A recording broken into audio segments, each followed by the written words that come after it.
سلام دوستان، به ویدیو ترسناکترین رازهای یوتیوب خوش اومدین.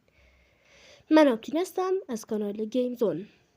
همه ما از یوتیوب یا اینستاگرام استفاده میکنیم و میدونیم که پشت اونا یه رباته که ما هر کدوم از ویدیوها رو ببینیم بیشتر مشابه اونا رو بهمون نشون میده. مثلا اگه شما ویدیوهای سعید والکاور رو ببینین، ویدیوهای ترسناک و دارک و اینا بهتون نشون میده. ولی من امروز اومدم یکی از ویدیوهای سعید والکاور که درباره علامت عجیب و غریبه که وقتی شما توی یوتیوب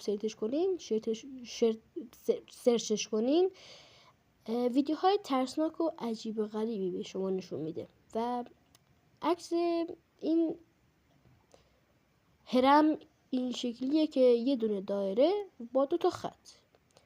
و حالا میخوام بهتون توضیح بدم که توی موبایل چطوری برید این سایت رو تماشا کنید. خب اول میاین با زبان انگلیسی میکنین و میاین شماره 9 رو نگه میدارین و وقتی نگه دارین میاین دست چپ، میبینین که دست چپ همچون علامتی داره و بعد از اون باید بنویسین دارک، یعنی ترسناک یا یه چیزهای مایه ها، و اونجا ویدیوهای اصلی و ترسناکترین ویدیوها رو میتونین ببینین.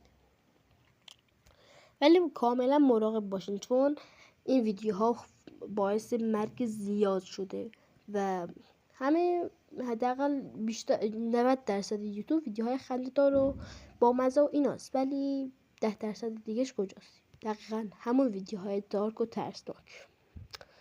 و به هر حال بهتون گفته باشم اگه دوست داشتین برید سرچ کنین که در اطلاعات جمع کنین و با من اشتراک بذارین تا ویدیوهای جدیدی بسازم.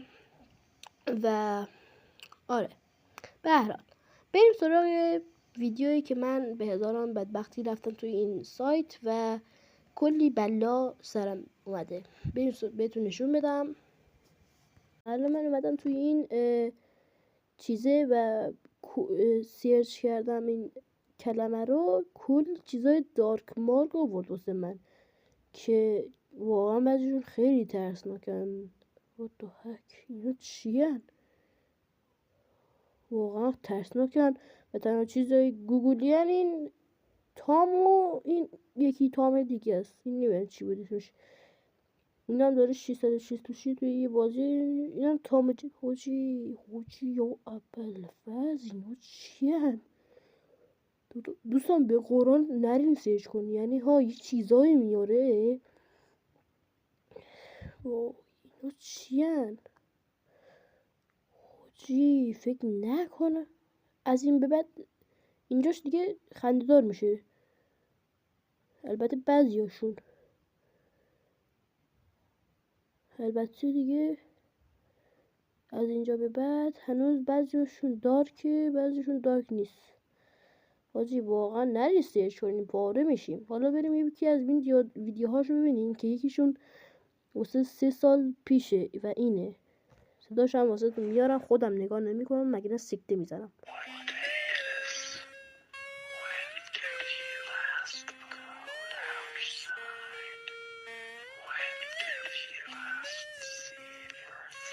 دوستان بنده سکته رو بغل کردم و یه چیز عجیب 26 ثانیه بیشتر این یکیشون چیه؟ حاجی واقعا بیشترشون دارکه، مخصوصا این نمیدونم چیه. حاجی یا بد دوستان نرین سرچ کنین، پاره میشم. حالا من بهتون میگم چیکار کنین که برین سرچ هم کنین اگه دوست داشتین. اول میان انگلیسی، بعد اینو میزنین، بعدش میان وقتی سیو نگه دارین اینو میاره و اینجا روی بزنین دارک که همچین چیزایی بیاره.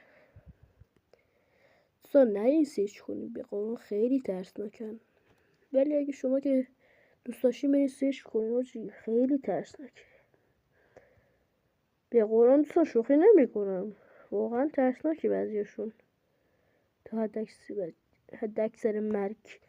حرفی هم ندارم دیگه و فعلا تا ویدیو بعدی اگه زنده موندم فعلا خدا حافظ.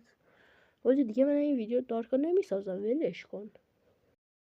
خب همینطور که دیدین من اینجا داشتم از ترس گریه میکردم و واقعا بدجور ترسیده بودم و واقعا داشتم سایت رو بغل میکردم، چون این سایت خیلی چیزای مرموز و دارک داشت و همین دیگه. و من از این ویدیوهای ترسناک قرار زود بذارم، همینطور که گفته بودم توی این ویدیو 8 که اینجا هم عکسش میاد. قرار دیگه ویدیوهای خفن براتون میذارم، زود ویدیو بذارم خدایی. و سابسکرایب و لایک و کامنت هم بهتون نره. حتما اگه چیز ترسناکی میدونین توی کامنت ها بنویسین تا دربارش ویدیو بسازم. قرار ویدیوهای SCP هم دوباره بسازم، هرچند اون یکم خراب در اومد چون هنوز یاد نگرفته بودم ادیت کنم دقیق، ولی قرار ویدیوهای SCP زود بذارم دیگه از این به بعد. و آره دیگه همینطور که میخواستم بگم، من اینجا یکم حرفام اشتباهه. و آره دیگه لایک و سابسکرایب هم یادتون نره. اگه موضوع ترسناک دارین حتما تو کامنت ها بنویسید. و فعلا تا ویدیوی بعدی، خدا نگهدار.